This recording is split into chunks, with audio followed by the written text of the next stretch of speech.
your wife won't come see you, boy. You successful. You somebody. Get on, motherfucker, tell you. The two hosts of the Keep It 100 podcast. How y'all doing? How y'all doing? Maisha Pooh and Zoda Roasta. Yes.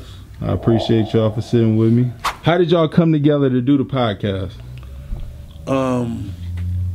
I originally wanted to do a podcast, and I was doing it by myself. Okay. And I was looking at a lot of successful podcasts, and they always had a co-host. You know what I'm saying?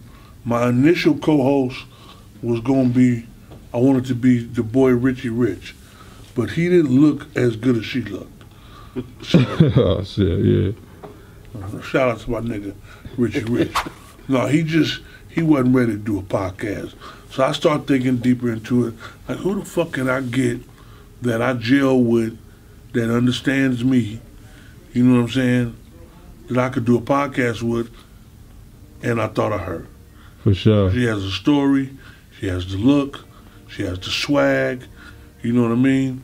And she has the ability to communicate, you know, what she needs to say without being taught or, you know what I'm saying, you know, prodded. You feel me? She already had it. Yeah, she got it.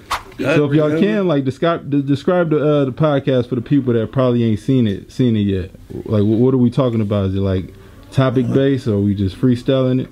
Well, we do a lot of both. Right? Yeah, we do a lot of both. Yeah. A lot of both. I like to ask questions and about things that I already know, like I already know the answer to, and I'm just entertained by a person keeping it 100. For sure. Because if I know already, you can't tell me nothing different. And if they try, you're going to call them out. I'm going to call you out on it. Yeah. For sure. And I'm going to prove, you know what I'm saying, that the way I'm telling you is the truth. So we keeping it 100 regardless. So you can't come on here and lie. Because he's going to fact check you. Yeah, I'm going to fact check you. You ain't going to come on here and lie or play no games, you know what I'm saying? And, you know, and that's it, that's all. And I think it's a breath of fresh air because a lot of people, they can't do that. Right. They can't do that. They allow the person to tell their truth. It also allows the guests to clear up anything that they want to clear up. Any misconceptions or some rumors on the street. Now, for sure, I think we need platforms like that. And I got a chance to check out the interview that y'all did. Yeah. I thought that was a dope one. Oh, like, yeah, y'all got a chance to like see a different side of him instead of the character we see on Instagram. Yeah. We got to see like a real side. I said in that interview, she predicted it was going to be one of the best ones. That was a good one. And I said that we're not interviewing Unc the Hump. Right. We're interviewing Ernest Holloway. Dope. You know what I'm saying? And that's how it ended up being. And it was a great interview. Shout out Unc the Hump. Shout out and the Ernest. whole Dope Era family. You know what I'm saying? Well, I initially when I heard he was coming, I was ready to prank. You gonna prank him? Yeah, I got some fart spray, and I was ready to. I was like, so we gonna spray the spray and see his reaction, so he could clown. But he came in as Ernest, and I put the spray up, let him talk, and as he was talking, it was real emotional. Like I was teary-eyed listening to him and watching his face expression. Like that was real. Yeah, it was very sure. authentic and genuine, where I felt his spirit. And it just made me, like, I love Unc the Hump, but I fell in love with Ernest. Right. You know, and I'm sure the rest of our viewers fell in love with Ernest as well. No, we have a lot of, if you go look up under the comments, it's a lot of people who enjoyed that. And not only that, there were people who were texting me, our personal friends, saying, Zoe, that was a dope-ass fucking interview. Yeah. You know what I'm saying? And that's what we aspire to do. We don't, when you pussyfooting and playing with the truth and allowing individuals to come and lie in your face and, you know what I'm saying? If they know when they come in here, they gotta tell the truth, that's what the fuck they gonna do. And that's the stage that we set. You know what I'm saying? We just had Too Short. he showed me another part of him. And I fuck with Too Short the long way.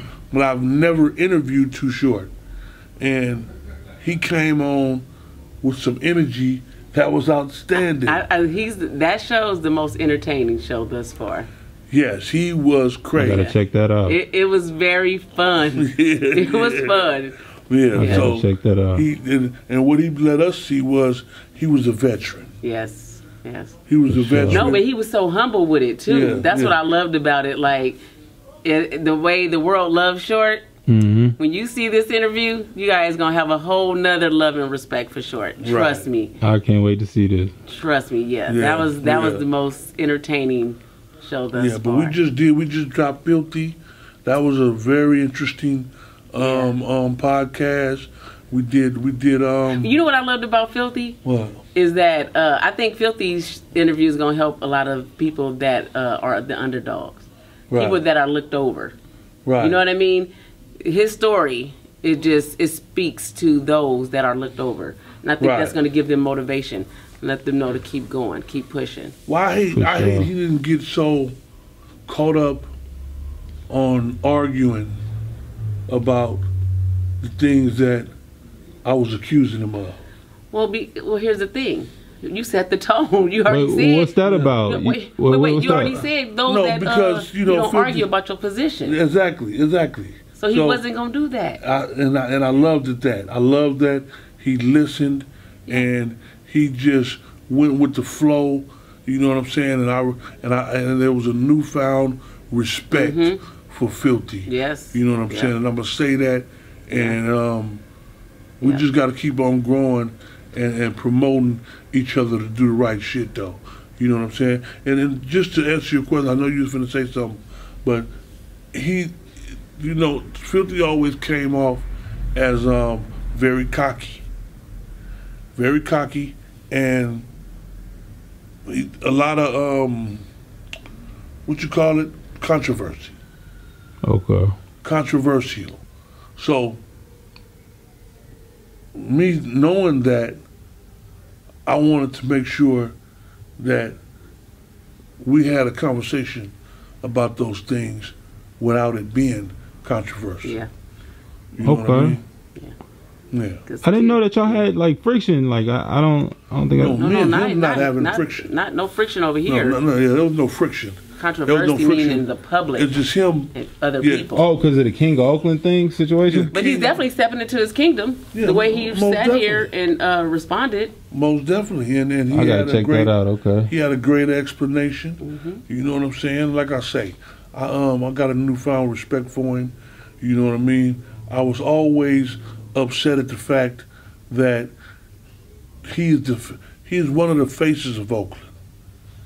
And like Fab and like Lil D and like, the brothers that are respected, like Roasta, that are like Too Short, you don't argue with the people that don't deserve your time. You know what I'm saying? Okay. Yeah, so that's a waste of time. You feel me? So be careful what you do with your time. It is very, very important that you do that. Sure.